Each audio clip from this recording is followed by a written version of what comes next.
सय्याति अमालिना मन यहदिल्लाहु फला मुदिल्ल लहु व मन युद्लिलहु फला हादिय लहु व नशहदु अल्ला इलाहा इल्लल्लाहु वहदहु ला शरीका लहु व नशहदु अन्ना मुहम्मदन अब्दुहु व रसूलुहु अम्मा बाद फअऊज़ु बिल्लाहि मिनश शैतानिर रजीम बिस्मिल्लाहिर रहमानिर रहीम व अम्मा बिनिअमति रब्बिका फहद्दिस सदक़ल्लाहुल अज़ीम व बल्लगना रसूलुहुन नबियुल अमीनुल मतीनुल करीम व नहनु ज़ालिका लमिनश शाहिदीन वश-शाकिरीन वज़-ज़ाकिरीन वल्हम्दुलिल्लाहि रब्बिल आलमीन। हज़रात, तिलावत करदा आयत करीमा के मुताल्लिक़ से कुछ बात करने के से पहले मुनासिब ही नहीं बल्कि जरूरी समझता हूँ आप और हम मिलके सबसे पहले आकाए नामदार मदनी ताजदार हुजूर पुरूष सरकार मुस्तफा सल्लल्लाहु तआला अलैहि वसल्लम के बारगाह बेकसपना में झुक झुक के दुरूद का डालियां निशावत पेश करें पर ए बाबा से बुलंद अल्लाहु मुहम्मद सल्लल्लाहु अलैहि वसल्लम मोहम्मद सल्लल्लाहु अलैहि वसल्लम सल्लल्लाहु अलैहि वसल्लम अलैहि या रसूलुल्लाह सल्लल्लाहु अलैहि वसल्लम। हज़रात,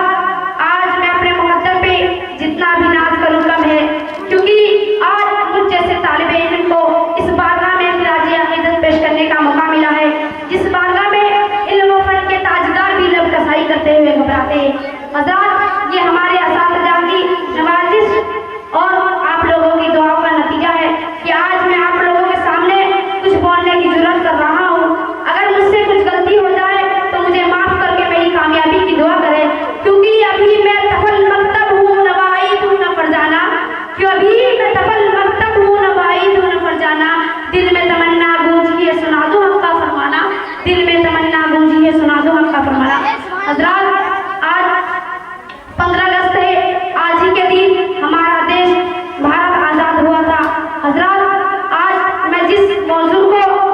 ज़ेर बहस में लाने का मौका मिला है वो है आज़ादी। आज़ादी के मुताल्लिक़ बात करने के लिए मुझे आप सबकी समाते चंद साथ के लिए दरकार है। हज़रात, आज़ादी की कदर, अहमियत, रिस्पेक्ट सिर्फ वही से जान सकता है जिसने कैद व बंद की साउमतों को, मुसीबतों को, तकलीफों को, परेशानियों को बर्दाश्त की हो। हज़रात, अगर मुसलमानों की आज़ादी के मुताल्लिक़ बात करें तो मुसलमानों ने बहुत अर्सा हिंदुस्तान पे हुकूमत करने के बाद 1857 की जंग में अपनी आज़ादी को खोया और मुसलमानों के बादशाह बहादुर शाह जफर को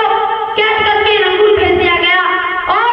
उनको दफन होने के लिए हिंदुस्तान में भी जगह ना मिल सकी। हज़रात, इसीलिए तो शायर लिखता है कि कितना बदनसीब है जफर दफन के लिए, कि कितना बदनसीब है जफर दफन के लिए, 2 गज ज़मीन मिली कोई यार में, 2 गज ज़मीन को यार में। उसके बाद मुसलमान